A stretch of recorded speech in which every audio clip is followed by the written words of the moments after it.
बिहारी गोपीजन वल्लभ गिरिवरधारी यशोदानन्दन व्रजजनरञ्जन यशोदानन्दन व्रजजनरञ्जन यमुनतीरवनचारी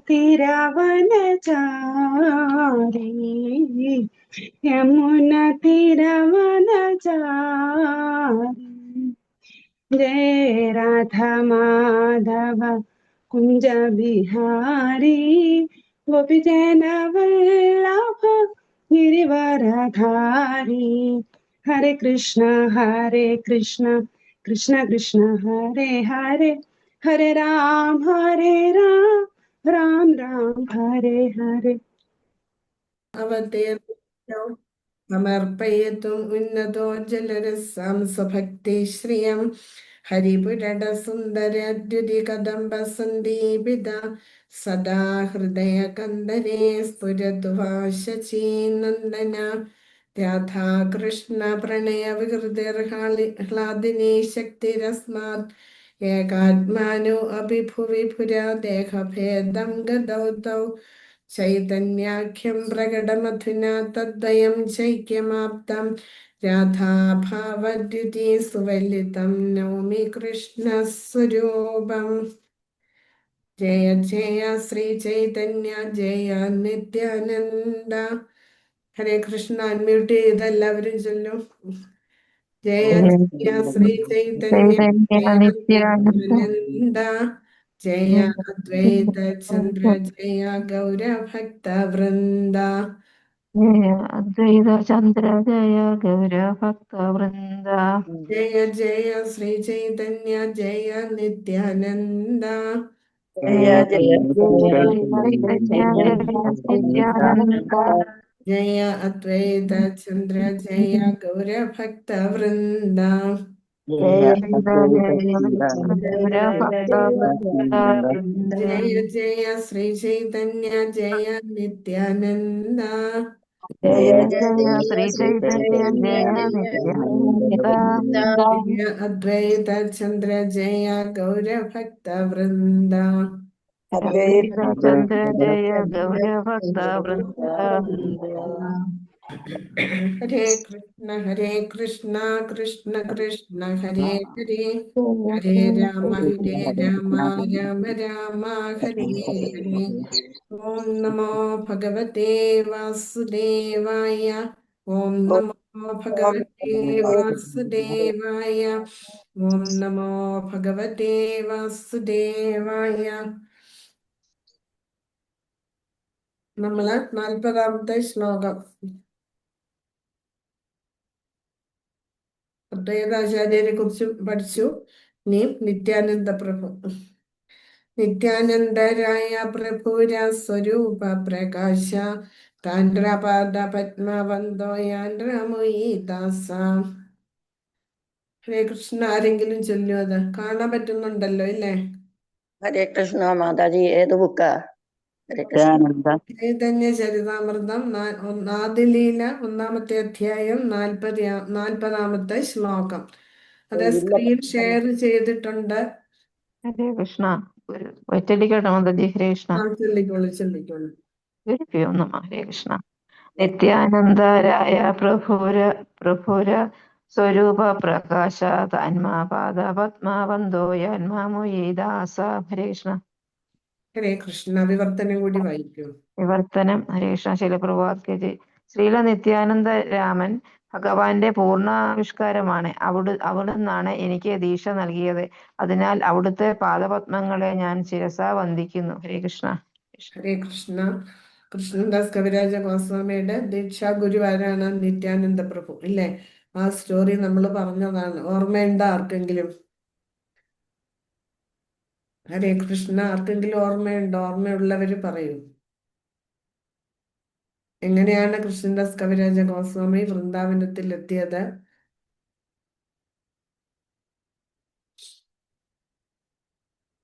അതായത് കൃഷ്ണദാസ് കവിരാജ ഗോസ്വാമിയുടെ ഭവനത്തില് സങ്കീർത്തനം നടക്കുകയായിരുന്നു.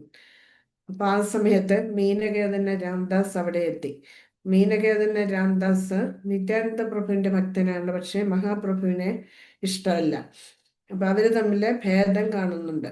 അപ്പൊ ഇത് കൃഷ്ണദാസ് കവിരാജ ഗോസ്വാമിയുടെ വീട്ടിലെ പുരോഹിതനായിരുന്ന നൃസിംഹാചാര്യൻ അത് ഇഷ്ടപ്പെട്ടില്ല. അദ്ദേഹം മീനകേതനദാസ് മീന ബഹുമാനം കൊടുത്തില്ല. അപ്പൊ ഇതിൽ കുപിതനായിട്ട് മീനകേതന രാംദാസ് അവനെ വിട്ടുപോയി. അപ്പം ഇത് കൃഷ്ണദാസ് കവിരാജ ഗോസ്വാമിയെ വളരെയധികം വേദനിപ്പിച്ചു. അത് തന്നെയുമെല്ലാം തന്റെ സഹോദരനുമായിട്ട് ഇതിന്റെ പേരില് വാക്കുതർക്കം ഉണ്ടാവുകയും ചെയ്തു. അപ്പൊ അങ്ങനെ അന്ന് രാത്രിയില് നിത്യാനന്ദ പ്രഭു സ്വപ്നത്തിൽ വന്നിട്ട് കൃഷ്ണദാസ് കവിരാജ ഗോസ്വാമിയോട് പറയുകയാണ്, നീ ഒട്ടും സമയം പാഴാക്കണ്ട, ഇപ്പോൾ തന്നെ നീ വൃന്ദാവനത്തിലേക്ക് പോയിക്കൊള്ളൂ, അവിടെ ചെന്നിട്ട് നിനക്ക് ധാരാളം കാര്യങ്ങൾ ചെയ്യാനുണ്ട്. അങ്ങനെയാണ് കൃഷ്ണദാസ് കവിരാജ ഗോസ്വാമി വൃന്ദാവനത്തിലേക്ക് വരുന്നത്. അപ്പം ദീക്ഷ കൊടുത്തതാരാണ്? നിത്യാനന്ദ പ്രഭുവാണ്. നിത്യാനന്ദ പ്രഭുവിൽ നിന്ന് ദീക്ഷ കിട്ടിയതിന് ശേഷമാണ് കൃഷ്ണദാസ് കവിരാജ ഗോസ്വാമി വൃന്ദാവനത്തിലേക്ക് എത്തുന്നത്. അപ്പൊ അങ്ങനെയുള്ള തന്റെ ദീക്ഷാഗുരുവിനെ പ്രണമിക്കുകയാണ് ഇവിടെ ചെയ്യുന്നത്. ഹരേ കൃഷ്ണ. ഇനി അടുത്ത ശ്ലോകം 41. അത് വേറെ ആരെങ്കിലും വായിക്കൂ? ഹരേ കൃഷ്ണ മാതാജി, ഞാൻ വായിക്കട്ടെ. വായിച്ചോളൂ. നമോ ഭഗവതേ വാസുദേവ. ശ്ലോകം 41. ഗദാധര പണ്ഡിതാദി പ്രഭുര നിജ ശക്തി താൻ സഭാര ചരണേ മോര സഹസ്ര പ്രണതി. ഹരേ കൃഷ്ണ മാതാജി. ഹരേ കൃഷ്ണ. വിവർത്തനം വായിക്കാമോ? വേറെ ആരെങ്കിലും വായിക്കൂ വിവർത്തനം? വിവർത്തനം വായിക്കണം. വായിക്കാൻ വായിക്കട്ടെ. വായിക്കൂ. ഭഗവാന്റെ അന്തരംഗ ശക്തികൾക്ക് എന്റെ സഹസ്ര പ്രണാമങ്ങൾ. ഗദാധര പണ്ഡിതനാണ് അവരിൽ അഗ്രഗണ്യൻ. ഹരേ കൃഷ്ണ. നിത്യാനന്ദ പ്രഭു എന്ന് പറയുന്നത് ഭഗവാന്റെ സ്വരൂപ പ്രകാശമാണ്, ഇല്ലേ? അദ്വൈതാചാര്യര് ഗുരു തത്വമാണ്, ആചാര്യനാണ്. നിത്യാനന്ദ പ്രഭു ഭഗവാൻ തന്നെയാണ്. അതായത് ബലരാമനാണ് നിത്യാനന്ദ പ്രഭുവായിട്ട് അവതരിച്ചിരിക്കുന്നത്. ബലരാമന് ഭഗവാന് തമ്മിൽ വലിയ വ്യത്യാസങ്ങളില്ല. ഭഗവാന്റെ പ്രഥമ വിസ്തരണമാണ് ബലരാമൻ. അപ്പം ഭഗവാന്റെ സ്വരൂപ പ്രകാശമായിട്ടാണ് നിത്യാനന്ദ പ്രഭുവിനെ കണക്കാക്കുന്നത്. അതേസമയം ഗദാധര പണ്ഡിറ്റ് ആരാണ്? രാധാറാണിയാണ്. ഭഗവാന്റെ അന്തരംഗ ശക്തി, അതായത് ഹ്ലാദിനി ശക്തിയാണ് രാധാറാണി. ആ രാധാറാണിയാണ് ഗദാധര പണ്ഡിറ്റായിട്ട് അവതരിച്ചിരിക്കുന്നത്. ഭഗവാന്റെ തന്നെ ശക്തിയാണ്. അപ്പൊ അങ്ങനെയുള്ള ഗദാധര പണ്ഡിറ്റിന്റെ തൃപ്പാദങ്ങളില് കൃഷ്ണദാസ് കവിരാജ ഗോസ്വാമി പ്രണമിക്കുകയാണ് ചെയ്യുന്നത്. ഭഗവാന്റെ അന്തരംഗ ശക്തികളിലെ ഏറ്റവും ശ്രേഷ്ഠയാണ് ആര്? രാധാറാണി, അതായത് ഗദാധര. അതുകൊണ്ട് ഗദാധര പണ്ഡിറ്റും ഏറ്റവും ശ്രേഷ്ഠനാണ്. അടുത്തത് 42. ഹരേ കൃഷ്ണ മാതാജി. ഹരേ കൃഷ്ണ. ചൊല്ലട്ടെ മാതാജി? ചൊല്ലിക്കൊള്ളു. ശ്രീകൃഷ്ണ ചൈതന്യ പ്രഭു സ്വയം ഭഗവാൻ തൻഹാര പദാരവിന്ദി ആനന്ദ പ്രണാമ. വിവർത്തനം പറയട്ടെ? ഹരേ കൃഷ്ണ മാതാജി. ശ്രീകൃഷ്ണ ചൈതന്യ മഹാപ്രഭു സ്വയം ഭഗവാൻ തന്നെയാകുന്നു. അതിനാൽ അവിടുത്തെ പാദാരവിന്ദങ്ങളിൽ എന്റെ അനന്ത നമസ്കാരങ്ങൾ. ഹരേ കൃഷ്ണ മാതാജി, പ്രണാമം. ഹരേ കൃഷ്ണ.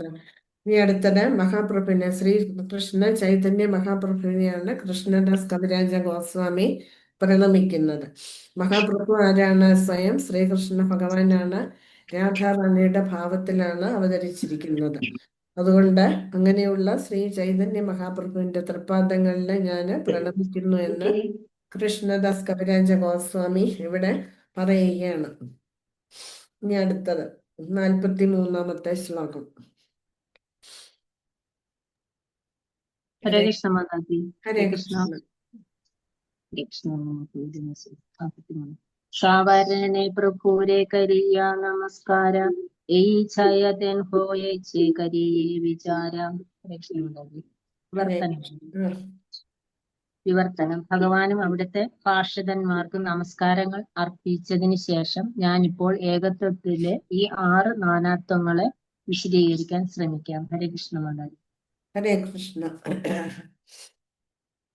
അപ്പൊ ഇവിടെ ഭഗവാനും കൃഷ്ണദാസ് കവിരാജ ഗോസ്വാമി ഭഗവാനും ഭഗവാന്റെ അനുയായികൾക്കും നമസ്കാരങ്ങൾ അർപ്പിച്ചു. അതായത് നിത്യാനന്ദ പ്രഭു, ഗദാധര പണ്ഡിറ്റ്, ശ്രീവാസ പണ്ഡിറ്റ്, പിന്നെ അദ്വൈതാചാര്യര്, പിന്നെ സ്വയം ഭഗവാന് മഹാപ്രഭുവിന്, ഇവർക്കെല്ലാം പ്രണാമങ്ങൾ അർപ്പിച്ചിട്ട് ഈ 6 വൈവിധ്യങ്ങളെ കുറിച്ചിട്ട് പറയാൻ പോവുകയാണ്.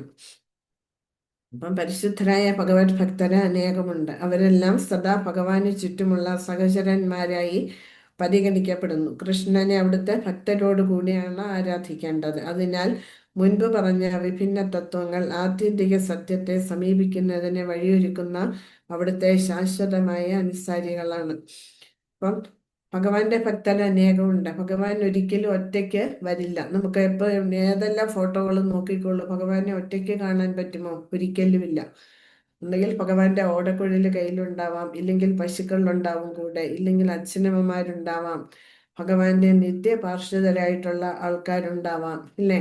ഇല്ലെങ്കിൽ ഗോപഗോപികമാർ, ഇങ്ങനെ എല്ലാവരായിട്ടും പരിവൃന്ദങ്ങളുമായിട്ട് കൂട്ടത്തോടെയാണ് ഭഗവാനെ കാണാൻ സാധിക്കുക. ഭഗവാനെ ഒരിക്കലും ഒറ്റയ്ക്ക് നമുക്ക് കാണാൻ സാധിക്കില്ല. ഇവരൊക്കെ ആരാണ്? ഭഗവാന്റെ സ്വധാമത്തിലെ നിത്യപാർശ്വതനാണ് ഭഗവാനോടൊപ്പം വന്നിരിക്കുന്നത് ഈ ഭൗതിക ലോകത്തിൽ. അപ്പം മഹാപ്രഭു വന്നിട്ടുണ്ടെങ്കിൽ, മഹാപ്രഭു അവതരിച്ചെങ്കിലും മഹാപ്രഭുവിനോടൊപ്പം വന്നവരെല്ലാം തന്നെ ഗോലോകധാമത്തിലെ ഭഗവാന്റെ നിത്യപാർശ്വതരാണ്. അതുകൊണ്ട് അവരെയൊക്കെ നമ്മൾ അങ്ങേയറ്റം ബഹുമാനിക്കണം. അവരെയൊക്കെ ഭഗവാന്റെ സഹചരന്മാരായിട്ട് നമ്മളവരെ കണക്കാക്കുകയും വേണം. ഇപ്പൊ ഭഗവാനെ ഒറ്റയ്ക്കല്ല ആരാധിക്കേണ്ടത്, ഭഗവാനെ അവിടുത്തെ അനുയായികളോടൊപ്പം വേണം ആരാധിക്കാൻ. അതിനാൽ മുൻപ് പറഞ്ഞ വിഭിന്ന തത്വങ്ങൾ ആത്യന്തിക സത്യത്തെ സമീപിക്കുന്നതിന് വഴിയൊരുക്കുന്ന അവിടുത്തെ ശാശ്വതമായിട്ടുള്ള അനുസാരികളാണ്. അതായത് നമ്മൾ ഗുരു തത്വം മനസ്സിലാക്കി, ഇല്ലേ? പിന്നെ കൃഷ്ണ തത്വമുണ്ട്, ഗുരു തത്വമുണ്ട്, പിന്നെ ഭക്തരൂപ സ്വരൂപകം, ഇല്ല? ഇതെല്ലാം നമ്മൾ മനസ്സിലാക്കിയതാണ്. ഇവരൊക്കെ എന്താണ്? ഭഗവാനെ സമീപിക്കാനുള്ള മാർഗങ്ങളാണ്. ഭഗവാനെ നേരിട്ടൊരിക്കലും നമുക്ക് സമീപിക്കാൻ സാധിക്കില്ല. ഗുരുവിൽ കൂടി മാത്രമേ നമുക്ക് ഭഗവാനെ കിട്ടുള്ളൂ. അപ്പം ഗുരു മുഖാന്തരമാണ് നമുക്ക് ഭഗവാനെ കോണ്ടാക്ട് ചെയ്യാനെങ്കിൽ, ഭഗവാനുമായിട്ട് സമ്പർക്കത്തിൽ ഏർപ്പെടാൻ നമുക്ക് സാധിക്കുകയുള്ളൂ. അപ്പം പരമസത്യത്തെ സമീപിക്കുന്നതിന് വഴിയൊരുക്കുന്ന ശാശ്വതമായിട്ടുള്ള അനുസാരികളാണ് ഈ പറഞ്ഞ വിഭിന്ന തത്വങ്ങളെല്ലാം. ഇനി അടുത്തത് 44-ാമത്തെ. ഹരേ കൃഷ്ണ മാതാജി. ശ്ലോകം ഹരേ 44. യദ്യാപി ആമാരോ ഗുരു ചൈതന്യരേദാസ താദാപി ജാനീയേ ആമി താൻ ഭാര പ്രകാശ. വിവർത്തനം. എന്റെ ആത്മീയ ഗുരു ശ്രീ ചൈതന്യന്റെ ഒരു ദാസനാണെന്ന് എനിക്കറിയാമെങ്കിലും അദ്ദേഹത്തെ ഭഗവാന്റെ ഒരു രൂപവിസ്തരണമായും ഞാൻ അറിയുന്നു. ഹരേ കൃഷ്ണ മാതാജി. കൃഷ്ണദാസ് കവിരാജ ഗോസ്വാമിയുടെ ആത്മീയ ഗുരു ആരാണ്? നിത്യാനന്ദ പ്രഭു. നിത്യാനന്ദ പ്രഭു മഹാപ്രഭുവിന്റെ ദാസനാണ്. അപ്പം ഭഗവാന്റെ രൂപവിസ്തരണം തന്നെയാണ് ആര്? നിത്യാനന്ദ പ്രഭു. മുമ്പേ പറഞ്ഞ പോലെ ബലരാമനാണ് ഭഗവാന്റെ പ്രഥമ വിസ്തരണം. ആ ബലരാമനാണ് നിത്യാനന്ദ പ്രഭുവായിട്ട് അവതരിച്ചിരിക്കുന്നത്. അതുകൊണ്ടാണ് ഭഗവാന്റെ രൂപവിസ്തരണമായിട്ട് നിത്യാനന്ദ പ്രഭുവിനെ ഇവിടെ സൂചിപ്പിച്ചിരിക്കുന്നത്. അപ്പം എല്ലാ ജീവാത്മാക്കളും ഭഗവാന്റെ അംശമാണ്, ഭഗവാന്റെ നിത്യ സേവകരാണ്, അല്ലേ? ശാശ്വതമായിട്ടുള്ള സേവകരാണ്. നമ്മളുടെ ആധ്യാത്മിക ഗുരുവുമാരാണ് ഭഗവാന്റെ സേവകനാണ്. പക്ഷേ എങ്കിലും നമ്മളുടെ സ്പിരിച്വൽ മാസ്റ്റർ, ആധ്യാത്മിക ഗുരു, അതായത് ദീക്ഷാ ഗുരു എന്ന് പറയുന്നത് ആരാണ്? ഭഗവാന്റെ നേരിട്ടുള്ള വിസ്തരണമാണ്. ഭഗവാന്റെ പ്രഥമ ആവിഷ്കാരമാണ് ഏത്? ബലരാമൻ. ആ ബലരാമനാണ് ഗുരു തത്വമായിട്ട്, അല്ലെങ്കിൽ ആദ്യ ഗുരുവായിട്ട് അറിയപ്പെടുന്നത്. ആ ബലരാമന്റെ വിസ്തരണമാണ് നിത്യാനന്ദ പ്രഭു. നിത്യാനന്ദ പ്രഭു അതുകൊണ്ട് ഗുരു തത്വമായിട്ടാണ് അറിയപ്പെടുന്നത്. ആ നിത്യാനന്ദ പ്രഭുവാണ് നമ്മളുടെ ദീക്ഷാ ഗുരു, ആധ്യാത്മിക ഗുരുവായിട്ട് വന്നിരിക്കുന്നത്. ആ ആധ്യാത്മിക ഗുരുവുമാരാണ്? ഭഗവാന്റെ സേവകനാണ് എന്നാണ് ഇവിടെ പറയുന്നത്. ഭഗവാന്റെ നേരിട്ടുള്ള ആവിഷ്കാരമാണ്, പക്ഷേ ഭഗവാന്റെ പ്രതിനിധിയാണ് നമ്മുടെ ആധ്യാത്മിക ഗുരു, പക്ഷെ ഭഗവാന്റെ സേവകനാണ്. അപ്പൊ നമ്മൾക്ക് നമ്മളുടെ ഗുരുവിലും ഭഗവാനിലും വിശ്വാസം ഉണ്ടെങ്കിൽ നമുക്ക് കൃഷ്ണാവബോധത്തിൽ നമുക്ക് മുന്നോട്ട് പോകാന് സാധിക്കുമെന്ന് ഇവിടെ പറയുന്നുണ്ട്. ആധ്യാത്മിക ഗുരു ഭഗവാനിൽ നിന്നൊട്ടും വ്യത്യസ്തനല്ല. നമ്മൾ ഭഗവാനെ ഗുരുവിനെ വേർതിരിച്ച് കാണാന് പാടില്ല, അത് അപരാധമാണ്. ഭഗവാന്റെ തന്നെ പ്രതിനിധിയാണ് ആധ്യാത്മിക ഗുരു എന്ന് പറയുന്നത്. ഭഗവാന്റെ ആദ്യത്തെ രൂപവിസ്തരണം, അതായത് ബലരാമൻ. ആ ബലരാമൻ തന്നെയാണ് നിത്യാനന്ദ പ്രഭു. അതുകൊണ്ട് നിത്യാനന്ദ പ്രഭു ആരാണ്? ആദിമ ഗുരുവാണ്. അപ്പം എന്താണ് നിത്യാനന്ദ പ്രഭു ചെയ്യുന്നത്? ഭഗവാനെ മഹാപ്രഭുവിനെ തന്റെ ലീലകളിൽ സഹായിക്കുകയാണ് ചെയ്യുന്നത്. അത് തന്നെയുമല്ല, ഭഗവാന്റെ സേവകനുമാണ് ആര്? നിത്യാനന്ദ പ്രഭു. അതുകൊണ്ട് ആധ്യാത്മിക ഗുരുവും ഭഗവാന്റെ സേവകനാണ്. ഭഗവാനെ എങ്ങനെ സേവിക്കാം എന്ന് നമ്മളെ പഠിപ്പിക്കുന്നത് ആരാണ്? നമ്മുടെ ആധ്യാത്മിക ഗുരുവാണ്. ഓരോ ജീവസത്തെയും ശ്രീകൃഷ്ണ ചൈതന്യന്റെ നിത്യദാസനാണ്. നമ്മളൊക്കെ മഹാപ്രഭുവിന്റെ അല്ലെങ്കിൽ ഭഗവാന്റെ ദാസനാണ് നമ്മൾ. അതുകൊണ്ട് ആധ്യാത്മിക ഗുരുവിനെ ശ്രീ ചൈതന്യ ഭഗവാന്റെ സേവകൻ അല്ലാതെ മറ്റൊന്നുമാകാൻ കഴിയില്ല. ഗുരുവും മഹാപ്രഭുവിന്റെ ദാസനാണ്. അപ്പം ദാസന്റെ ജോലി എന്താണ്? ഭഗവാനെ സേവിക്കുക. അതുകൊണ്ട് ആധ്യാത്മിക ഗുരു എന്താ ചെയ്യുന്നത്? ഭഗവാനെ സേവനം ചെയ്യുകയാണ് എപ്പോഴും. അത് തന്നെയുമല്ല, നമ്മളെ ഭഗവാന്റെ സേവനത്തിൽ ഏർപ്പെടുത്തുന്നതുമാരാണ്? നമ്മളുടെ ആധ്യാത്മിക ഗുരുവാണ്. അപ്പം നമ്മളുടെ ഭക്തിയുടെ സേവനം, നമ്മൾ ആ ഭക്തിയുടെ സേവനത്തിൽ മുന്നോട്ട് പോകണമെങ്കിൽ, അതായത് ഭഗവത് സേവനം അഭിവൃദ്ധിപ്പെടുത്തുന്നതിന് ശിഷ്യന്മാരെ സേവന മനോഭാവത്തോടു കൂടി പരിശീലിപ്പിക്കുകയാണ് ഗുരുവിന്റെ ശാശ്വതമായിട്ടുള്ള പ്രവൃത്തി. നമ്മളെ ദീക്ഷ കിട്ടിക്കഴിഞ്ഞാൽ നമ്മൾക്ക് ആ നമ്മളുടെ കഴിവിനനുസരിച്ചിട്ടുള്ള സേവനങ്ങളിൽ നമ്മളെ ഏർപ്പെടുത്തുന്നത് ആരാണ്? ഗുരുവാണ്. അല്ലാതെ നമ്മളുടെ മിടുക്കൊണ്ടല്ല നമുക്ക് സേവനം ചെയ്യാൻ. എന്ത് സേവനമാണെങ്കിലും നമ്മളുടെ മിടുക്കൊണ്ട് കിട്ടുന്നതല്ല, നമ്മളുടെ ഗുരുവിന്റെ കൃപ കൊണ്ടാണ് നമുക്ക് സേവനം ചെയ്യാനുള്ള അവസരങ്ങൾ നമുക്ക് കൈവരുന്നത്. അങ്ങനെ ഗുരു എന്താ ചെയ്യുന്നത്? ആ സേവനത്തിലൂടെ നമ്മളെ പോലുള്ള പതിതാത്മാക്കളെ ഭഗവാനുമായിട്ട് അടുപ്പിക്കുകയാണ് ഗുരു ചെയ്യുന്നത്. ഗുരു സ്വയം സേവനം ചെയ്യുന്നു. അത് തന്നെയുമല്ല, നമ്മളെ എങ്ങനെയാണ് ഭഗവാനെ സേവിക്കേണ്ടതെന്ന് നമ്മളെ പഠിപ്പിക്കുകയും ചെയ്യുന്നു. നമുക്ക് സേവനം ചെയ്യാനുള്ള അവസരങ്ങൾ പ്രദാനം ചെയ്യുകയും ചെയ്യുന്നു. ആര്? നമ്മളുടെ ആധ്യാത്മിക ഗുരു. ഒരു ആധ്യാത്മിക ഗുരു ഒരിക്കലും താൻ ഭഗവാനാണെന്ന് അവകാശപ്പെടുകയില്ല. എപ്പോഴെങ്കിലും കേട്ടിട്ടുണ്ടോ നമ്മളുടെ ആധ്യാത്മിക ഗുരു പറയുന്നത് ഞാൻ കൃഷ്ണനാണ് എന്ന്? ഒരിക്കലും പറയില്ല. ദാസ ദാസ ദാസാനുദാസ, അതാണ് ഒരു ഗുരു പറയുന്നത്. ഞാന് ഭഗവാന്റെ ദാസന്റെ ദാസന്റെ ദാസന്റെ ദാസനാണ് എന്നാണ്. അദ്ദേഹം ഭഗവാന്റെ പ്രതിനിധിയാണ്. ദൈവം ചമഞ്ഞുള്ള ഒരുവന്റെ നാട്യത്തെ വേദശാസ്ത്രങ്ങൾ വിലക്കുന്നു. യഥാർത്ഥ ആത്മീയ ഗുരു ഭഗവാന്റെ ഒരു വിശ്വസ്ത ഭൃത്യനാണ്. അതുകൊണ്ട് തന്നെ കൃഷ്ണനോളം ബഹുമാനിക്കപ്പെടാൻ അർഹനുമാണ്. ഒരിക്കലും നമ്മളുടെ ഗുരു പറയില്ല ഞാൻ ഭഗവാനാണ് അല്ലെങ്കിൽ ഞാൻ കൃഷ്ണനാണ് എന്ന്. അദ്ദേഹം എന്താ പറയുന്നത്? ഞാൻ ദാസ ദാസ ദാസാനുദാസ. ആ ഒരു ഭാവത്തിലായ ഒരു എളിമത്വത്തോടെയാണ് ഗുരു എപ്പോഴും ഭഗവാന് സേവനം ചെയ്യുന്നത്. അത് തന്നെ നമ്മളെ പഠിപ്പിക്കുകയും ചെയ്യുന്നു. നമ്മളും ആരാണ്? ഭഗവാന്റെ ദാസരാണ്. ആ ദാസ എന്നുള്ള പദവി എങ്ങനെ നമ്മൾ വിനിയോഗിക്കണമെന്ന് ഗുരു നമ്മളെ ആ സേവനത്തിൽ ഏർപ്പെടുത്തിക്കൊണ്ട് നമ്മളെ പഠിപ്പിക്കുകയാണ് ചെയ്യുന്നത്. ഗുരുവും ഫുൾ ടൈം എൻഗേജ്ഡ് ആണ് ഭഗവാന്റെ സേവനത്തിൽ. അല്ലാതെ ഞാൻ ഭഗവാനാണ് എന്ന് പറയുന്ന ഗുരു എന്താണ്? ഫേക്ക് ഗുരുവാണ്. അദ്ദേഹം യഥാർത്ഥത്തിലുള്ള ഗുരുവല്ല. അങ്ങനെയുള്ള ഗുരുവിനെ നമ്മൾ സ്വീകരിക്കാനേ പാടില്ല. അപ്പൊ യഥാർത്ഥ ആത്മീയ ഗുരു എന്ന് പറയുന്നത് ഭഗവാന്റെ ഭൃത്യനാണ്, ഭഗവാന്റെ സേവകനാണ്. അതുകൊണ്ട് നമ്മളെ ഭഗവാനെ ഏത് രീതിയിൽ ബഹുമാനിക്കുന്നോ ആ രീതിയിൽ നമ്മൾ നമ്മളുടെ ഗുരുവിനെയും ബഹുമാനിക്കണമെന്നാണ് ഇവിടെ പറയുന്നത്. ഇപ്പം നമുക്കറിയാം, നമുക്ക് വിദേശ രാജ്യങ്ങളിലൊക്കെ നമുക്ക് എംബസികളുണ്ട് ഇല്ലേ?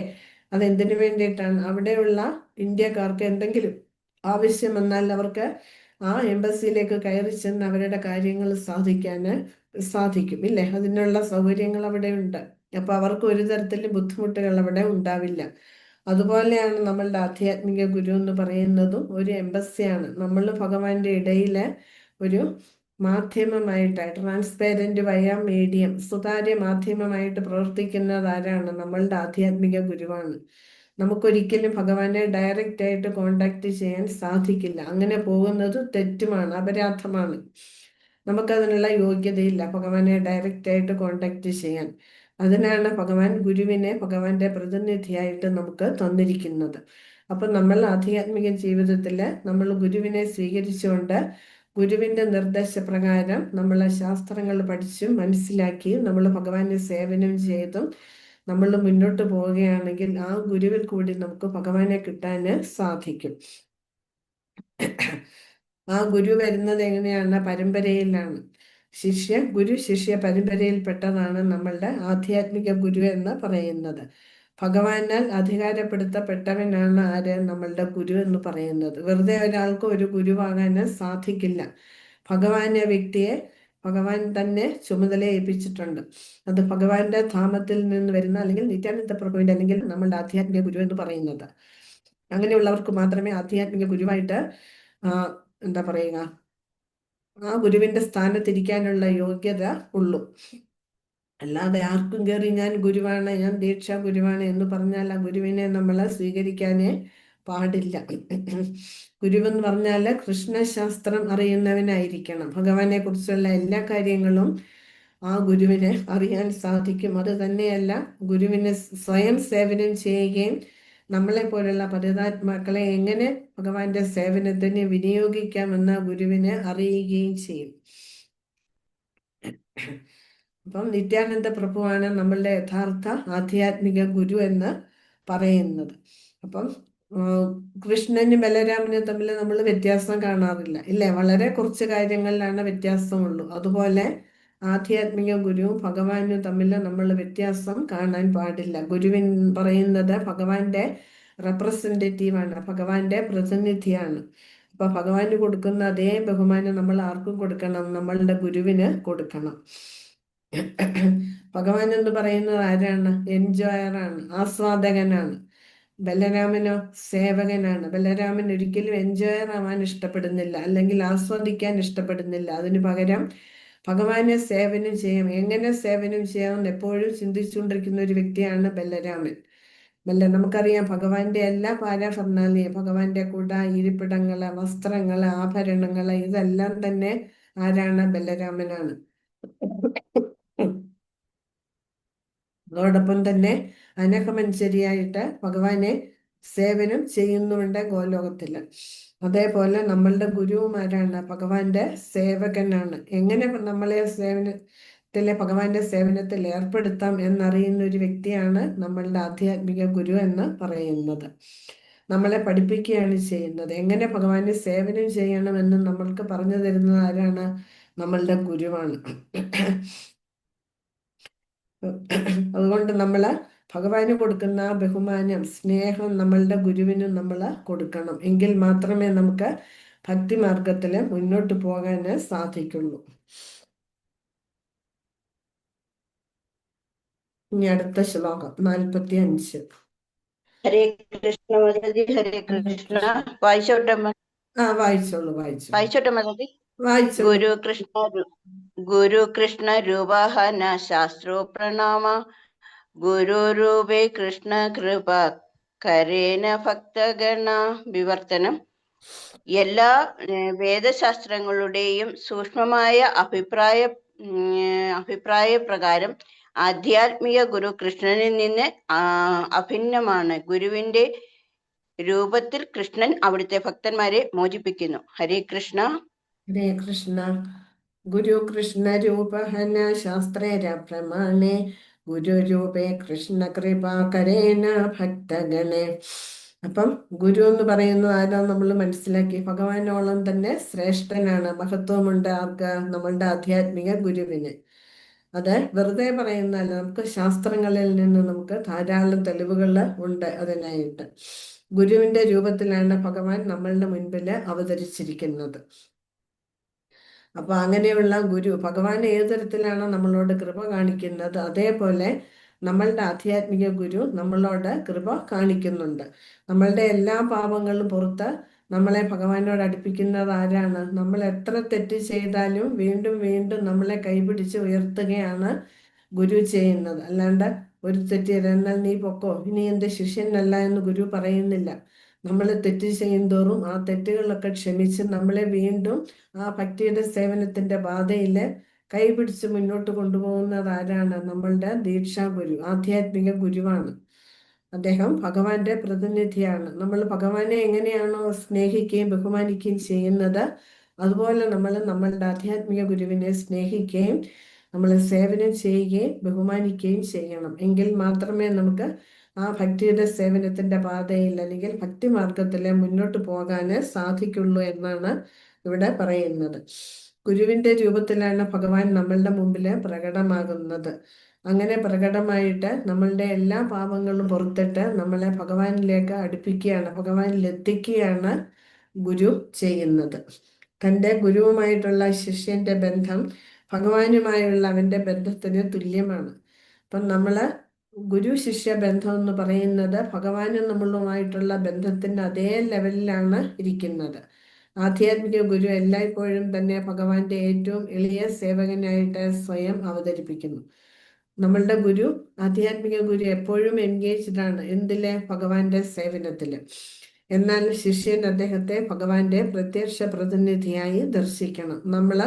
അതുകൊണ്ട് നമ്മളുടെ ഗുരുവിനെ ഭഗവാന്റെ മാനിഫെസ്റ്റഡ് റെപ്രസെന്റേറ്റീവ്, പ്രത്യക്ഷ പ്രതിനിധിയായിട്ട് നമ്മൾ കണക്കാക്കി ഭഗവാന് കൊടുക്കുന്ന അതേ ബഹുമാനവും സ്നേഹവും നമ്മളുടെ ഗുരുവിന് നമ്മൾ കൊടുക്കണം.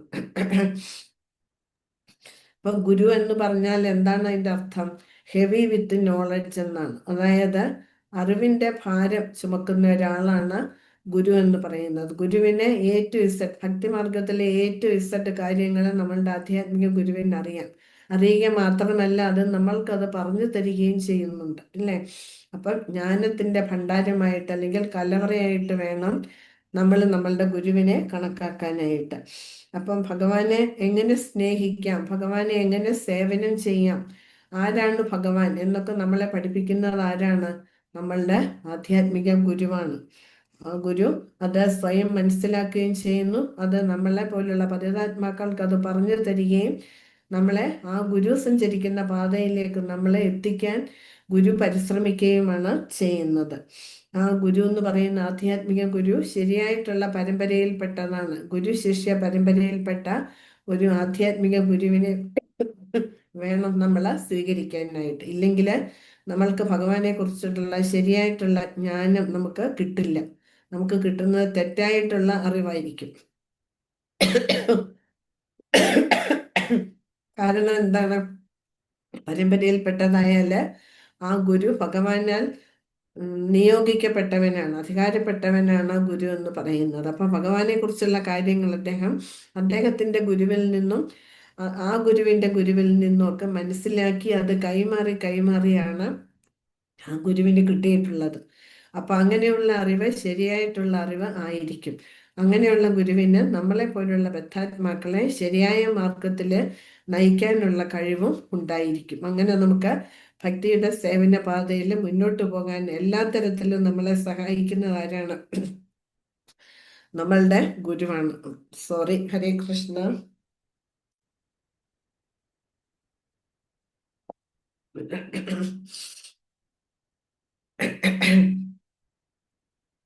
ഇനി അടുത്ത ശ്ലോകം 46-ാമത്തേത്. ഹരേ കൃഷ്ണ.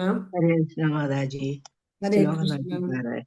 ആചാര്യം മാം വിജാനീയാൻ നാവമന്യതേ ഗർഹചിത് നാമർത്യ ബുദ്ധ്യ സൂയതേ സർവദേവമയോ ഗുരു. ഹരേ കൃഷ്ണ മാതാജി. ഹരേ വിവർത്തനം. കൃഷ്ണ. ആത്മീയാചാര്യനെ ഞാൻ തന്നെയായി കാണുകയും അദ്ദേഹത്തെ ഒരു വിധത്തിലും നിന്ദിക്കാതിരിക്കുകയും വേണം. അദ്ദേഹത്തെ ഒരു സാധാരണ മനുഷ്യനെന്ന് കരുതി ദേഷിക്കരുത്. കാരണം അദ്ദേഹം സകല ദേവന്മാരുടെയും പ്രതിനിധിയാണ്. ഹരേ കൃഷ്ണ മാതാജി. ഹരേ കൃഷ്ണ. അപ്പൊ ഇവിടെ ഭഗവാൻ എന്താ പറയുന്നത്? നമ്മളുടെ ആത്മീയ ഗുരുവിനെ ഭഗവാനായിട്ട് തന്നെ നമ്മൾ കാണുകയും വേണം. ആ ഗുരുവിനെ നമ്മൾ ഒരു തരത്തിലും നിന്ദിക്കാനും പാടില്ല. അതുപോലെ തന്നെ അദ്ദേഹത്തെ നമ്മളെ പോലുള്ള ഒരു പതിതാത്മാവായിട്ട് അല്ലെങ്കിൽ ഒരു സാധാരണ വ്യക്തിയായിട്ട് ഒരിക്കലും കണക്കാക്കരുത്. അതുകൊണ്ട് അദ്ദേഹത്തെ ദ്വേഷിക്കാനും പാടില്ല. കാരണം എന്താണ്? എല്ലാ ദേവന്മാരുടെയും പ്രതിനിധിയാണ് നമ്മളുടെ ആധ്യാത്മിക ഗുരു എന്ന് പറയുന്നത്. അപ്പൊ ഇതിൽ നിന്ന് നമുക്ക് നമ്മളുടെ ഗുരുവിനുള്ള മഹത്വം എത്രയാണെന്ന് നമുക്ക് മനസ്സിലാക്കാൻ സാധിക്കും. ഈ ശ്ലോകം ശ്രീമദ് ഭാഗവതത്തിൽ നിന്നും എടുത്തിട്ടുള്ളതാണ്. സമൂഹത്തിലെ സാമൂഹികവും ആധ്യാത്മികവുമായ 4 ക്രമങ്ങളെ കുറിച്ചുള്ള ഉദ്ധവന്റെ അന്വേഷണത്തിന് മറുപടിയായി ഭഗവാൻ കൃഷ്ണനാൽ പറയപ്പെട്ടതാണ്. പ്രത്യേകിച്ച് ഒരു ബ്രഹ്മചാരി ഗുരുവിന്റെ സംരക്ഷണത്തിൽ എങ്ങനെ പെരുമാറണമെന്ന് ഉപദേശിക്കുകയായിരുന്നു ഭഗവാൻ. അതായത് വർണ്ണാശ്രമങ്ങളെ അടിസ്ഥാനമാക്കി ഉദ്ധവർക്ക് ഭഗവാൻ പറഞ്ഞു കൊടുക്കുന്നുണ്ട്. അപ്പം ഇത് 11ാമത്തെ ഏകാദശ സ്കന്ധത്തിലാണ് ഈ ശ്ലോകം വരുന്നത്. ആചാര്യം മാം വിജാനീയാൻ മാവമന്യേത കർഹിചിത് ന മർത്യ ബുദ്ധ്യാസൂയേത സർവദേവമയോ ഗുരു. അതായത് നമ്മളുടെ ഗുരു എന്ന് പറയുന്നത് ഞാൻ തന്നെയാണ് എന്ന് ഭഗവാൻ ഇവിടെ പറയുകയാണ്. ഭഗവാൻ തന്നെയാണ് ആധ്യാത്മിക ഗുരുവായിട്ട് വരുന്നത് എന്ന് നമ്മൾ അറിയണം, അത് മനസ്സിലാക്കണം. അങ്ങനെയുണ്ട്. അതുകൊണ്ട് നമ്മൾ നമ്മളുടെ ആധ്യാത്മിക ഗുരുവിനെ ഒരു തരത്തിലും നിന്ദിക്കാന് പാടില്ല. ഭഗവാന് കൊടുക്കുന്ന ബഹുമാനം നമ്മൾ ആ ആധ്യാത്മിക ഗുരുവിന് നമ്മൾ കൊടുക്കണം. കാരണം ഇവിടെ മർത്യബുദ്ധിയ, നമ്മളുടെ ബുദ്ധി, നമ്മളൊക്കെ സാധാരണക്കാരാണ്. നമ്മളുടെ ബുദ്ധി എന്ന് പറയുന്നത് സാധാരണ ഒരു പതിതാത്മാവിന്റെ ബുദ്ധിയാണ്. ഇപ്പോൾ ഒരു സാധാരണ അങ്ങനെ നമ്മൾ പതിതാത്മാക്കളായതുകൊണ്ട് നമുക്ക് എന്തു നല്ലത് കണ്ടാലും, നമുക്ക് ഒരു വ്യക്തിയെ കണ്ടാലും അവരോട് അസൂയ തോന്നിക്കും, ഇല്ലേ? പക്ഷെ നമ്മളുടെ ഗുരുവിനോട് നമ്മൾ ഒരിക്കലും അസൂയ കാണിക്കാനേ പാടില്ല. അത് അപരാധമാണ്. കാരണം ഗുരുവാണ് നമ്മളുടെ എല്ലാ പാപങ്ങളും പുറത്തും നമ്മളെ ഭഗവാനിലേക്ക് അടുപ്പിക്കുന്നത്. ഭഗവാന്റെ പ്രതിനിധിയാണ്. അതുകൊണ്ട് അങ്ങനെയുള്ള ഗുരുവിന് നമ്മൾ ഭഗവാന് കൊടുക്കുന്ന അതേ റെസ്പെക്റ്റ് നമ്മൾ കൊടുക്കണം. അത് തന്നെയുമല്ല, എല്ലാ ദേവന്മാരുടെയും പ്രതിനിധിയായിട്ടാണ് ഗുരുവിനെ കണക്കാക്കുന്നത്. അതുകൊണ്ട് ഒരു കാരണവശാലും നമ്മളുടെ ആധ്യാത്മിക ഗുരുവിനെ നമ്മൾ നിന്ദിക്കാന് പാടില്ല, അപമാനിക്കാന് പാടില്ല. അത് പ്രായശ്ചിത്തമില്ലാത്ത ഒരു അപരാധമായിട്ട് മാറും ഗുരു നിന്ന എന്ന് പറയുന്നത്.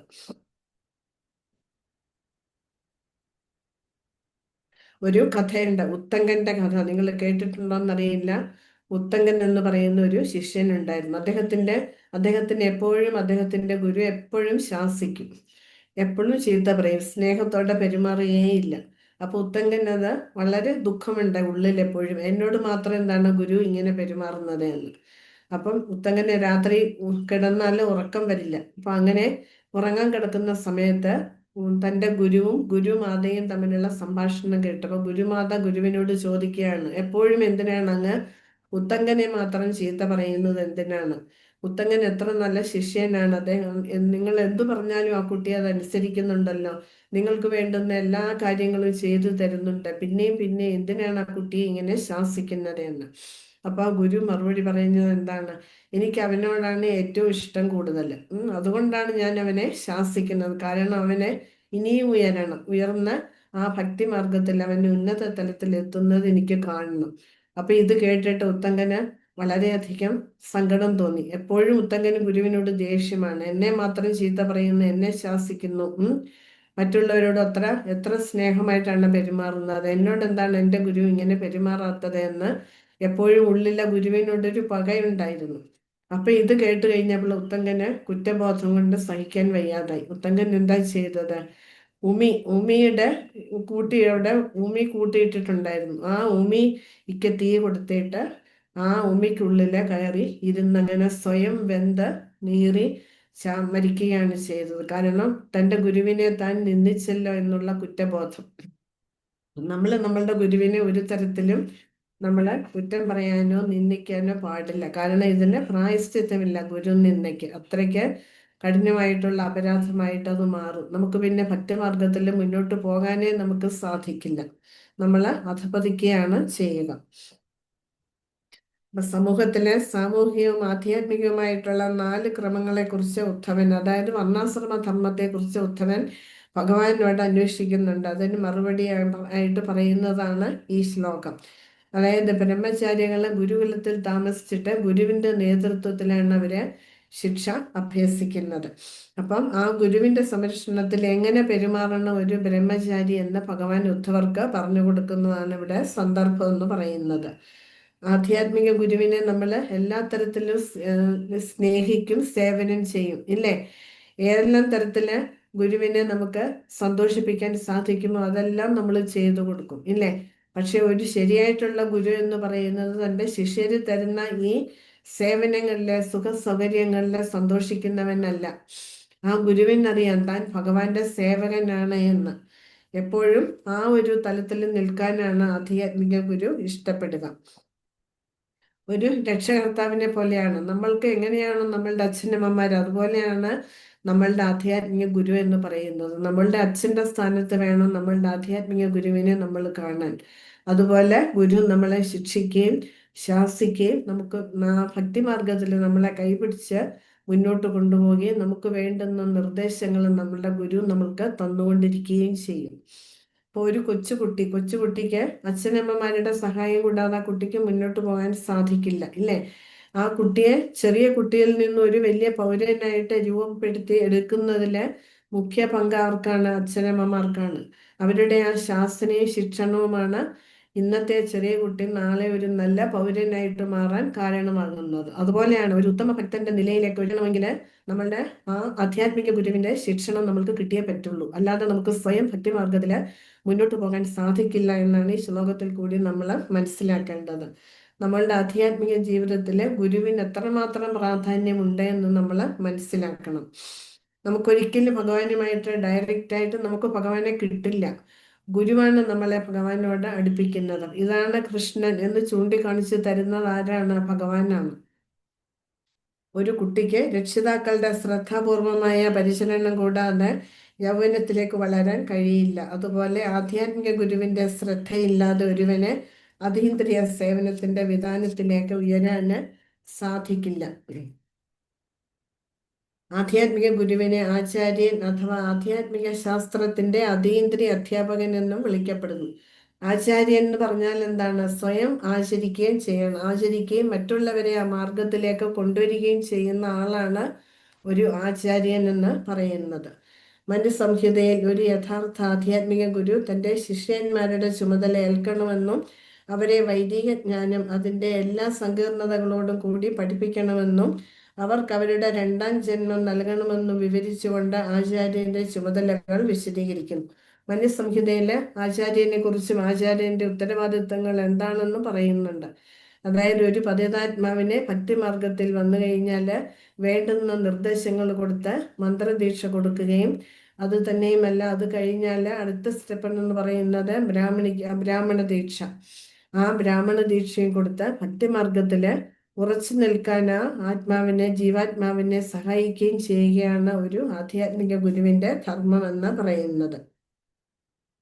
ശിഷ്യന് ആധ്യാത്മിക ശാസ്ത്ര പഠനത്തിലേക്ക് ദീക്ഷ നൽകുന്ന ചടങ്ങ് എങ്ങനെയാണ് പറയുക? ഉപനീതി അഥവാ ആധ്യാത്മിക ഗുരുവിന്റെ അരികിലേക്ക് കൊണ്ടുവരുന്ന ചടങ്ങ് എന്ന് വിളിക്കപ്പെടുന്നു. നമ്മൾക്ക് മന്ത്രദീക്ഷ കിട്ടുമ്പോൾ ആ ഹോമങ്ങളൊക്കെ ഉണ്ട്, ഇല്ലേ? അതൊക്കെ എന്താണ്? ഗുരു നമ്മളുടെ പാപങ്ങളൊക്കെ പുറത്ത് നമ്മളെ സ്വീകരിക്കുന്ന ചടങ്ങാണ് മന്ത്രദീക്ഷ എന്ന് പറയുന്നത്. അന്നു മുതൽ നമ്മളുടെ ഗുരുവിൻ്റെതായി തീരുകയാണ് ചെയ്യുന്നത്. ആധ്യാത്മിക ഗുരുവിന്റെ സമീപത്തേക്ക് കൊണ്ടുവരപ്പെടാത്ത ഒരുവന് പൂണൂൽ ധരിക്കാനാവില്ല. അപ്രകാരം അവനൊരു ശൂദ്രനാണെന്ന് സൂചിപ്പിക്കപ്പെടുന്നു. ഇപ്പൊ എല്ലാവരും പറയും ബ്രാഹ്മണ കുടുംബത്തിൽ ജനിച്ചാൽ മതി, ബ്രാഹ്മണനാവില്ല എന്ന്. ഒരിക്കലുമില്ല. ഒരു ബ്രാഹ്മണ കുടുംബത്തിൽ ജനിച്ചു എന്ന് വെച്ചിട്ട് ഒരു ബ്രാഹ്മണന്റെ എല്ലാ ഗുണങ്ങളും ആ വ്യക്തിക്ക് ഉണ്ടാവുമോ? ഇല്ല. അതേസമയം നമ്മൾ ബ്രാഹ്മണ ദീക്ഷ എടുക്കുകയാണെങ്കിൽ അത് എടുത്തു കഴിഞ്ഞാൽ നമ്മൾ ശരിയായിട്ട് ഒരു ബ്രാഹ്മണന്റെ ധർമ്മം അനുഷ്ഠിക്കുകയാണ് നമ്മൾ ചെയ്യുന്നത്.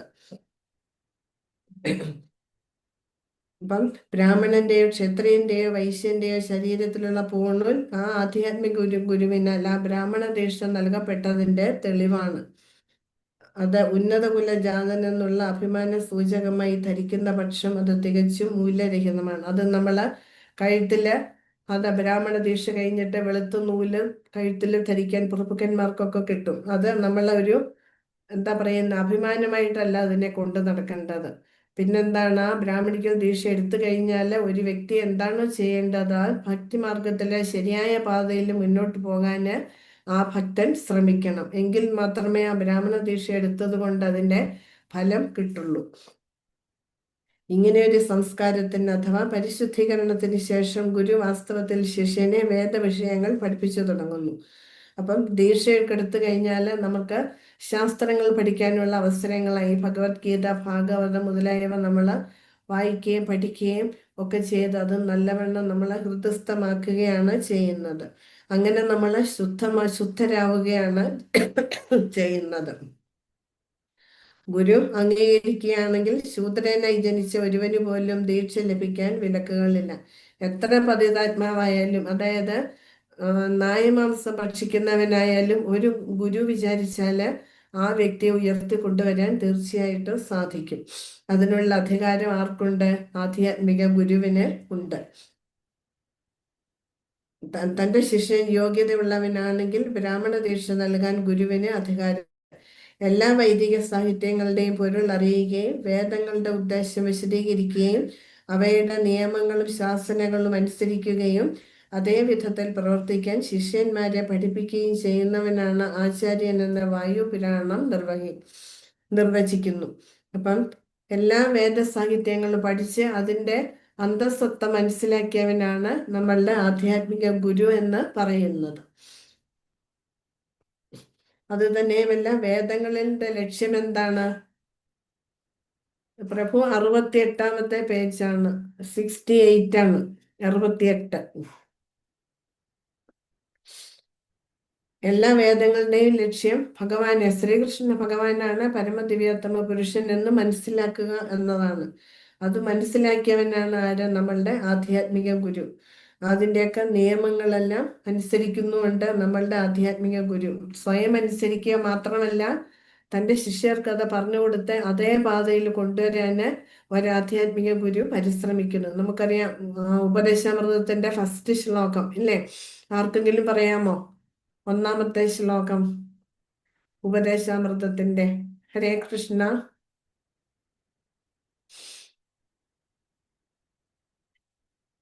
വാചോ വേഗം, മനസ്സാക്രോധവേഗം, ജിഹ്വാവേഗം, ഉദരോപസ്ഥവേഗം എന്ന് പറയുന്ന ശ്ലോകം ഓർമ്മയില്ല ആർക്കും? അതായത് ഒരു ഗുരു, ആധ്യാത്മിക ഗുരു എങ്ങനെയുള്ളവനായിരിക്കണം? തൻ്റെ വാക്കുകളെ നിയന്ത്രിച്ചവൻ. തോന്നിയപടി സംസാരിക്കുകയല്ല, വായിൽ തോന്നിയത് വിളിച്ചു പറയുകയല്ല ഒരു ഗുരു ചെയ്യുന്നത്. ഭഗവാനെ കുറിച്ചുള്ള കാര്യങ്ങളല്ലാതെ വേറൊന്നും നമ്മളുടെ ഗുരു സംസാരിക്കില്ല. വാചോവേഗം, മനസ്സാ ക്രോധവേഗം. തൻ്റെ മനസ്സിനെ ബുദ്ധിയെയും ഒക്കെ നിയന്ത്രിച്ചവനാണ്, കോപത്തെ നിയന്ത്രിച്ചവനാണ്. അങ്ങേയറ്റം ക്ഷമയുള്ളവനാണ് ഗുരു. നമ്മൾ എന്തെല്ലാം തെറ്റ് ചെയ്താലും അതെല്ലാം പുറത്തിട്ട് നമ്മളെ ശരിയായ പാതയിലേക്ക് കൊണ്ടുവരികയാണ് ഒരു ഗുരു ചെയ്യുന്നത്. അങ്ങേയറ്റം ക്ഷമയോടാണ് നമ്മളെ സഹിക്കുന്നത് നമ്മളുടെ ഗുരു. പിന്നെ ജിഹ്വാവേഗം ഇല്ലേ? നാവിനെ നിയന്ത്രിച്ചവനാണ്. ഭഗവാനെ കുറിച്ചുള്ള കാര്യങ്ങളല്ലാതെ വേറൊന്നുമേ സംസാരിക്കില്ല. ഉദരോപസ്ഥ വേഗം. തൻ്റെ വയറിനെ നിയന്ത്രിച്ചവനാണ്. അനാവശ്യമായിട്ട് ഭക്ഷണങ്ങൾ വാരി വലിച്ച് കഴിക്കില്ല. ഭഗവാന്റെ പ്രസാദം അല്ലാതെ വേറൊന്നും ഭക്ഷിക്കില്ല. അതുപോലെ തന്നെ ഉദരോപസ്ഥ വേഗം. ഏതാൻ വേഗം യോ വിഷയാധിധീര. ഇന്ദ്രിയ വിഷയങ്ങളെ നിയന്ത്രിച്ചവനാണ്. തൻ്റെ ജനനേന്ദ്രിയങ്ങളെ നിയന്ത്രിച്ചവനാണ് ഒരു ഗുരു എന്ന് പറയുന്നത്. താൻ സ്വയം സാക്ഷാത്കാര പാതയിൽ സഞ്ചരിക്കുകയും നമ്മളെ പോലുള്ള ബദ്ധാത്മാക്കളെ ആ വഴിയിലേക്ക് കൈപിടിച്ച് കൊണ്ടുവന്ന് നമ്മളുടെ എല്ലാ സംശയങ്ങളും തീർത്ത് നമ്മളെ മുന്നോട്ട് നയിക്കാൻ കഴിവുള്ളവനാണ് ആര്? നമ്മളുടെ ആധ്യാത്മിക ഗുരു. ഇത് രൂപ ഗോസ്വാമി ഉപദേശാമൃതത്തിലെ 1-ാമത്തെ ശ്ലോകത്തിൽ ഇത് പറയുന്നുണ്ട്. അതിന്റെ ഭാവാർത്ഥത്തില് വിശദമായിട്ട് രൂപ ഗോസ്വാമി ഇതേക്കുറിച്ച് പറയുന്നുണ്ട്. അപ്പൊ അങ്ങനെയുള്ള ഒരു ഗുരുവിന് മാത്രമേ നമ്മളെ ശരിയായ രീതിയിൽ ഭക്തിമാർഗത്തിലെ ഭക്തിയുടെ സേവനത്തിന്റെ പാതയില് മുന്നോട്ട് നയിക്കാന് സാധിക്കുകയുള്ളൂ. അപ്പൊ അങ്ങനെയുള്ള ഗുരുവിനെ നമ്മൾ ഒരിക്കലും നിന്ദിക്കാൻ പാടില്ല. നമുക്കറിയാം, ദേവഗുരുവായ ബൃഹസ്പതി ഇന്ദ്രൻ അപമാനിച്ചു ഇല്ലേ? കാരണം എന്താ? എപ്പോഴും കാണുന്നതാണ്, എപ്പോഴും ഇന്ദ്രന്റെ സദസ്സിൽ വരും. അപ്പൊ ഒരിക്കൽ ഇന്ദ്രൻ വിചാരിച്ചു, എന്തിനാണ് എപ്പോഴും ഇങ്ങനെ ബഹുമാനം കാണിക്കുന്നതെന്ന്. അപ്പം ദേവഗുരുവായ ബൃഹസ്പതി സദസ്സിലേക്ക് കയറി വന്നപ്പോൾ ഇന്ദ്രൻ കണ്ടമിട്ട് വെച്ചില്ല. പക്ഷെ അദ്ദേഹം ഒന്നുമേ മിണ്ടിയില്ല. ബൃഹസ്പതി ഒന്നും മിണ്ടാതെ അവിടെ നിന്ന് തിരിച്ചു പോവുകയാണ് ചെയ്തത്. പക്ഷെ ആ നിമിഷം ഇന്ദ്രന്റെ എല്ലാ ഐശ്വര്യങ്ങളും നഷ്ടപ്പെട്ടു. ദേവന്മാരെല്ലാം ജരാന്തരം ബാധിച്ചു ഇല്ലേ? പിന്നീട് പാലാഴി കടഞ്ഞിട്ട് അമൃത് ഭക്ഷിച്ചതിന് ശേഷമാണ് അവർക്ക് അവരുടെ ആ യൗവനം, നിത്യ യൗവനം തിരിച്ചു കിട്ടിയത്. എല്ലാ ഐശ്വര്യങ്ങളും തിരിച്ചു കിട്ടിയത്. അപ്പൊ എത്രമാത്രം ഭീകരമാണ് ഗുരു നിന്ദ എന്ന് പറയുന്നതെന്ന് നമുക്കിതിൽ നിന്ന് മനസ്സിലാക്കാൻ സാധിക്കും. അതുപോലെ ശ്രീ ചൈതന്യ മഹാപ്രഭു, പ്രദ്യുമ്ന മിശ്ര ഒരു ബ്രാഹ്മണനാണ്. പ്രദ്യുമ്ന മിശ്ര മഹാപ്രഭുവിനോട് ഭഗവാനെ കുറിച്ച് പറയാനായിട്ട് ആവശ്യപ്പെട്ടു. അപ്പം മഹാപ്രഭു പറഞ്ഞു, ഞാനൊരു സന്യാസിയാണ്, എനിക്കതിനുള്ള യോഗ്യതയില്ല. നീ രാമാനന്ദ റായിയെ കാണൂ. അദ്ദേഹം ഗൃഹസ്ഥനാണ്. ഭഗവാനെ കുറിച്ചുള്ള എല്ലാ കാര്യങ്ങളും അദ്ദേഹത്തിന് അറിയാം. അദ്ദേഹം കായസ്ഥ വിഭാഗത്തിൽപ്പെട്ടവനുമാണ്. കായസ്ഥ വിഭാഗം എന്ന് പറയുന്നത് ശൂദ്ര വിഭാഗത്തിൽപ്പെട്ടതാണ്. പക്ഷെ അവർക്കും ഭഗവാനെ കുറിച്ച് മനസ്സിലാക്കിയിട്ടുണ്ടെങ്കിൽ ഭഗവാനെ കുറിച്ച് പറയാനുള്ള യോഗ്യത അവർക്കും ഉണ്ട് എന്ന് മഹാപ്രഭു കാണിച്ചു തരികയാണ് ഇവിടെ ചെയ്തത്. അപ്പൊ ഭഗവാന്റെ വഴിയിലേക്ക് വരാൻ ജാതി ഒരിക്കലും പ്രശ്നമല്ല. എത്ര നീച ജാതിയിൽപ്പെട്ടവനായാലും ഭഗവാന്റെ ഭക്തിമാർഗത്തിൽ വന്നു കഴിഞ്ഞാൽ അവനെ മുന്നോട്ട് നയിക്കേണ്ട ചുമതല ആർക്കുണ്ട്? നമ്മളുടെ ആധ്യാത്മിക ഗുരുവിന് ഉണ്ട്. ജയ് കൃഷ്ണ തത്വവേത്ത സെയ് ഗുരു. ഭഗവാന്റെ ശാസ്ത്രം, ഭഗവാന്റെ തത്വം അറിയുന്നവൻ ആരാണ്? ഗുരുവാണ്. അപ്പൊ മഹാപ്രഭു എന്താണ് നമ്മളെ പറഞ്ഞിരിക്കുന്നത്? നമ്മളെല്ലാം ഭഗവാന്റെ ശാസ്ത്രങ്ങൾ പഠിച്ചിട്ട് എല്ലാവരും ഭൂമിയിൽ ജനിച്ചവരെല്ലാം തന്നെ ഗുരുക്കന്മാരായി തീരണമെന്നാണ് മഹാപ്രഭു നമ്മളോട് പറഞ്ഞിരിക്കുന്നത്. അപ്പൊ നമ്മൾ അതിനായിട്ട് ശാസ്ത്രങ്ങൾ പഠിച്ച് മനസ്സിലാക്കി എല്ലാവരും ഗുരുക്കന്മാരായിട്ട് കൃഷ്ണാവബോധം എല്ലായിടത്തും നമ്മൾ നന്നായിട്ട് പ്രചരിപ്പിക്കണം. അപ്പൊ നമ്മളുടെ ദീക്ഷാഗുരു എന്ന് പറയുന്നത് ഭഗവാന്റെ സേവകനാണ്.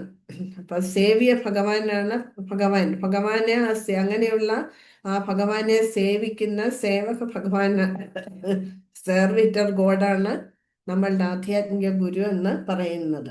അപ്പൊ ആ ആധ്യാത്മിക ഗുരു എന്തിനാണ് ഈ ഭൗതിക ലോകത്തിലേക്ക് ഭഗവാൻ പറഞ്ഞയച്ചത്? നമ്മളെ പോലുള്ള ബദ്ധാത്മാക്കളെ ഉദ്ധരിക്കാൻ വേണ്ടിയിട്ട്, ഭഗവാന്റെ ഭക്തിയുടെ സേവനം ചെയ്ത് ഭഗവാന്റെ ധാമത്തിലേക്ക് തിരിച്ച് എല്ലാ ജീവാത്മാക്കളെയും എത്തിക്കുക എന്നതാണ് നമ്മളുടെ ആധ്യാത്മിക ഗുരുവിന്റെ കടമ എന്ന് പറയുന്നത്. അപ്പൊ അങ്ങനെയുള്ള ആധ്യാത്മിക ഗുരുവിനെ നമ്മൾ ഭഗവാനൊപ്പം തന്നെ നമ്മൾ ബഹുമാനിക്കണം, ആദരിക്കണം. ആധ്യാത്മിക ഗുരുവും ഒരു ജീവാത്മാവാണ്. അപ്പം നമ്മളെ പോലുള്ള പതിതാത്മാക്കളെ ഭഗവാനോട് അടുപ്പിക്കുന്നത്, ജനന മരണമാകുന്ന ചക്രത്തിൽ നിന്ന് മോചിപ്പിക്കാൻ ആർക്കേ സാധിക്കുള്ളൂ?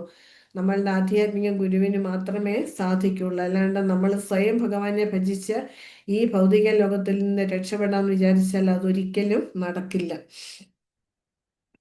എപ്പോഴും തിരക്കിലാണ് നമ്മളുടെ ഗുരു, ഭഗവാനെ സേവനം ചെയ്യുന്ന തിരക്കിലാണ്. പക്ഷെ അതിൻ്റെ ഇടയിലും നമ്മളെ പോലുള്ള പതിതാത്മാക്കൾക്ക് വേണ്ടി സമയം കണ്ടെത്തുന്നുണ്ട് നമ്മളുടെ ആധ്യാത്മിക ഗുരു.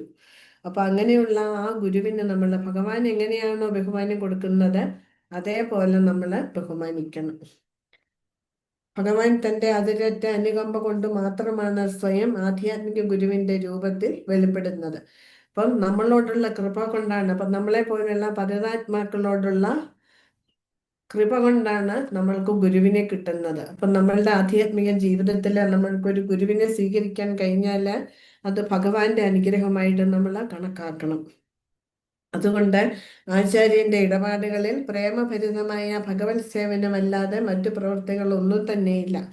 നമ്മളുടെ ആധ്യാത്മിക ഗുരു ഫുള്ളി എൻഗേജ്ഡാണ് ഭഗവാന്റെ ഭക്തിയുടെ സേവനത്തിൽ.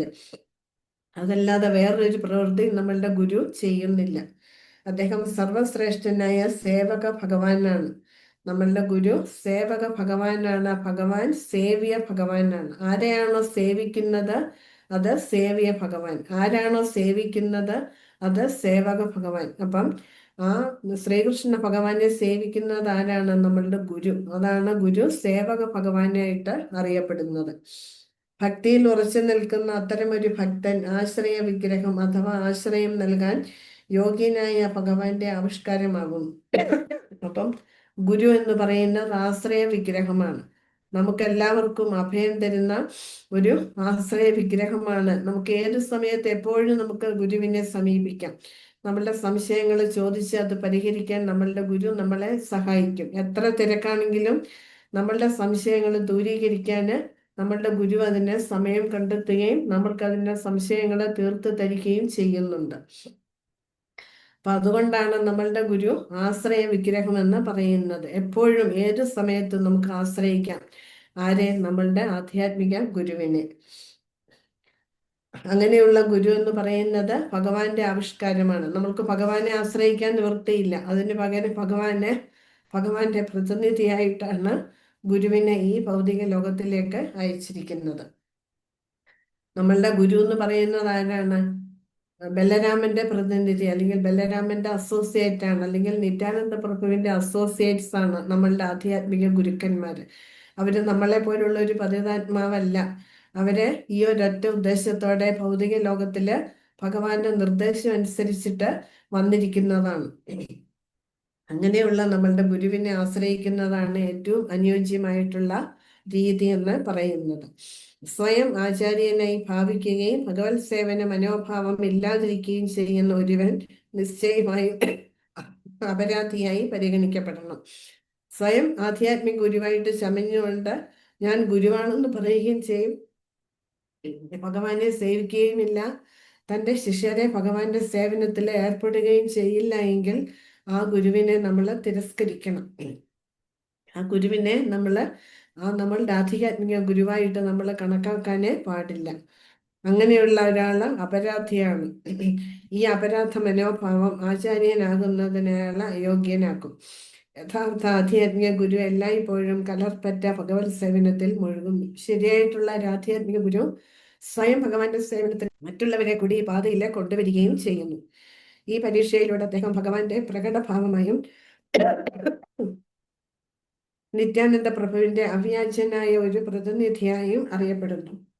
ഭഗവാന്റെ പ്രത്യക്ഷ രൂപമാണ് നമ്മളുടെ ആധ്യാത്മിക ഗുരു എന്ന് പറയുന്നത്. അത് തന്നെയുമല്ല, സാക്ഷാൽ നിത്യാനന്ദ പ്രഭുവിന്റെ പ്രതിരൂപമാണ് നമ്മളുടെ ആധ്യാത്മിക ഗുരു. അത്തരമൊരു ആധ്യാത്മിക ഗുരുവിനെ നമ്മൾ ദേവനായിട്ടാണ്, ആചാര്യ ദേവൻ എന്നാണ് നമ്മൾ പറയുന്നത്. ഇന്ദ്രിയ സുഖ മനോഭാവം നിമിത്തമുള്ള അസംതൃപ്തിയാലും ഈർഷ്യയാലും സ്വാധീനിക്കപ്പെട്ട് ഭൗതികവാദികൾ ഒരു യഥാർത്ഥ ആചാര്യനെ വിമർശിക്കുന്നു. പക്ഷേ ഭക്തിമാർഗത്തിൽ വരാതെ, ഭക്തിയുടെ സേവനത്തിന്റെ പാതയിൽ വരാത്തവർക്ക് ഒരു ഗുരുവിന്റെ മഹത്വം എന്തെന്ന് മനസ്സിലാക്കാൻ സാധിക്കില്ല. ആധ്യാത്മിക ഗുരുവിനെ ഒരു സാധാരണ മനുഷ്യനായിട്ട് അവരെ കണക്കാക്കുകയുള്ളൂ. അതുകൊണ്ട് ആ ഗുരുവിനോട് അവർക്ക് അസൂയയാണ് ഉണ്ടാവുക. ഗുരുവിന് വേണ്ടുന്ന ബഹുമാനങ്ങൾ ഒരിക്കലും അവര് കൊടുക്കില്ല. ഗുരുവിനെ വിമർശിക്കാനും അവര് തയ്യാറാകുകയാണ് ചെയ്യുന്നത്. അങ്ങനെ അവര് സ്വയം അപരാധത്തിന്റെ ആ പാതയിലൂടെ അവര് പോവുകയാണ് ചെയ്യുന്നത്. ഒരു യഥാർത്ഥ ആചാര്യൻ, ഒരു യഥാർത്ഥ ആത്മീയ ഗുരു എന്ന് പറഞ്ഞാല് ഭഗവാന് തുല്യം നമ്മൾ കണക്കാക്കണം. ഭഗവാനിൽ നിന്നൊട്ടും വ്യത്യസ്തനല്ല എന്ന് നമ്മൾ മനസ്സിലാക്കണം. അങ്ങനെയുള്ള ഗുരുവിനോട് നമ്മൾ ഒരിക്കലും അസൂയാലുവാകരുത്. അങ്ങനെയുള്ളവര്, ഗുരുവിനോട് അസൂയ കാണിക്കുന്നവര് ഭഗവാനോടും അസൂയ കാണിക്കുകയാണെന്നാണ് ഇവിടെ പ്രഭുപാദര് പറയുന്നത്. അത് നമുക്ക് സാക്ഷാത്കാരം നേടുന്നതിന് തടസ്സം സൃഷ്ടിക്കുകയേ ഉള്ളൂ. അപ്പൊ എങ്ങനെ നമ്മൾ ഭഗവാനെ ബഹുമാനിക്കുന്നു, സ്നേഹിക്കുന്നു, അതുപോലെ നമ്മളുടെ ഗുരുവിനെയും നമ്മൾ സ്നേഹിക്കുകയും ബഹുമാനിക്കുകയും ചെയ്യണം. എങ്കിലേ നമുക്ക് ഭക്തിയുടെ സേവന പാതയില് മുന്നോട്ട് പോകാൻ നമുക്ക് സാധിക്കുള്ളൂ. മുൻപ് പ്രതിപാദിച്ചതുപോലെ ഒരു ശിഷ്യൻ എല്ലായ്പ്പോഴും ആധ്യാത്മിക ഗുരുവിനെ ശ്രീകൃഷ്ണന്റെ ആവിഷ്കാരമായിട്ട് ആദരിക്കണം. അപ്പം നമ്മളുടെ ആധ്യാത്മിക ഗുരു അല്ലെങ്കിൽ സ്പിരിച്വൽ മാസ്റ്റർ എന്ന് പറയുന്നത് നമ്മൾ ഭഗവാന്റെ റെപ്രസെന്റേറ്റീവ് ആണ്, ഭഗവാന്റെ പ്രതിനിധിയാണ്. അതേസമയം ഏതൊരു ആധ്യാത്മിക ഗുരുവിന് ഭഗവാന്റെ അതീന്ദ്രിയ ലീലകൾ അനുകരിക്കുന്നതിന് അധികാരമില്ലെന്നും നാം ഓർക്കണം. ഭഗവാന്റെ പ്രതിനിധിയാണെന്ന് വെച്ചിട്ട് ഭഗവാന്റെ ലീലകൾ അനുകരിക്കാന് ആ ഗുരുവിന് അധികാരമില്ല. അത് അപരാധമാണ്. അങ്ങനെയുള്ളവര് വ്യാജ ഗുരുക്കന്മാരാണ് എന്നിവിടെ പ്രഭുപാദര് പറയുന്നുണ്ട്. വ്യാജ ഗുരുക്കന്മാർ അവരുടെ ശിഷ്യന്മാരുടെ വികാരങ്ങൾ ചൂഷണം ചെയ്യുന്നതിന് തങ്ങൾ എല്ലാ അർത്ഥത്തിലും കൃഷ്ണൻ തന്നെയാണെന്ന് അഭിനയിക്കുന്നു. അവര് ഞാൻ ഭഗവാനാണ് എന്ന്, ഒരിക്കലും ശരിയായിട്ടുള്ള ഒരു ഗുരു, നമ്മളുടെ ഗുരുക്കന്മാരാരും പറയില്ല ഞാൻ കൃഷ്ണനാണെന്ന്. അവരെന്താ പറയുക? അവര് സ്വയം ഭഗവാന്റെ ദാസാനുദാസരായിട്ടാണ് കണക്കാക്കുക. ഏറ്റവും താഴെയുള്ള സേവകൻ അങ്ങേയറ്റം വിനയത്തോടെയാണ് ഭഗവാനെ കുറിച്ചുള്ള കാര്യങ്ങൾ നമ്മൾക്ക് പഠിപ്പിച്ചു തരുന്നത്. പക്ഷെ അത്തരം അവ്യക്തിഗതവാദികൾ അവരുടെ ശിഷ്യന്മാരെ തെറ്റായി നയിക്കുക മാത്രമാണ് ചെയ്യുന്നത്. പക്ഷെ ഇങ്ങനെയുള്ള കപട ഗുരുക്കന്മാര് അവരും ആ തെറ്റായിട്ടുള്ള പാതയിൽ സഞ്ചരിക്കുന്നു, മറ്റുള്ളവരെയും കൂടി ആ പാതയിലേക്ക് കൊണ്ടുവന്ന് അവരെയും അധപതിപ്പിക്കുകയാണ് ചെയ്യുന്നത്. കാരണം ഈശ്വരനിൽ ലയിക്കുക എന്നതാണ് അവരുടെ അന്തിമ ലക്ഷ്യം. കാരണം മായാവതി ഗുരുക്കന്മാരൊക്കെ എന്താണ് പറയുന്നത്? ഭഗവാന്റെ ലയിച്ച് ചേരുക, അതായത് ബ്രഹ്മത്തിൽ ലയിച്ച് ചേരുക, അതാണ് അവരെ എല്ലാമായിട്ട് കണക്കാക്കുന്നത്. ഇത് ഭക്തി സമ്പ്രദായത്തിന്റെ തത്വത്തിന്റെ ഘടകവിരുദ്ധമാണ്. ഭക്തി സമ്പ്രദായത്തിൽ എന്താ പറയുന്നത്? ഭഗവാന് ഭക്തിയുടെ സേവനം ചെയ്ത് നമ്മളുടെ ഉള്ളിലുള്ള പാപങ്ങളെ എല്ലാം ഇല്ലാതാക്കി നമ്മളെ ശുദ്ധ സത്വത്തിന്റെ അവസ്ഥയിലെത്തി നമ്മളെ ഭഗവാന്റെ ധാമത്തിൽ ആ പ്രേമഭക്തിയുടെ തലത്തിൽ എത്തിച്ചേർന്ന ഭഗവാന്റെ നിത്യ സേവകരാകുക. അതാണ് നമ്മളുടെ ഗുരു നമ്മളെ പഠിപ്പിക്കുന്നത്. അതിനായിട്ടുള്ള ഉപദേശങ്ങളും ശിക്ഷണങ്ങളുമാണ് നമ്മളുടെ ഗുരു നമുക്ക് തരുന്നത്. നമ്മൾ ആ ഗുരുവിൻ്റെ നിർദ്ദേശം അനുസരിച്ചിട്ട് ശരിയായ പാതയിൽ നമ്മൾ മുന്നോട്ട് പോവുകയാണെങ്കിൽ തീർച്ചയായിട്ടും നമുക്ക് പ്രേമഭക്തിയുടെ തലത്തിൽ എത്തിച്ചേരാൻ സാധിക്കും. ഹരേ കൃഷ്ണ. സമയം പോയി. ബാക്കി ഇനി അടുത്ത ക്ലാസ്സിൽ. ഹരേ കൃഷ്ണ. എന്തെങ്കിലും സംശയമുണ്ടെങ്കിൽ പറയൂ.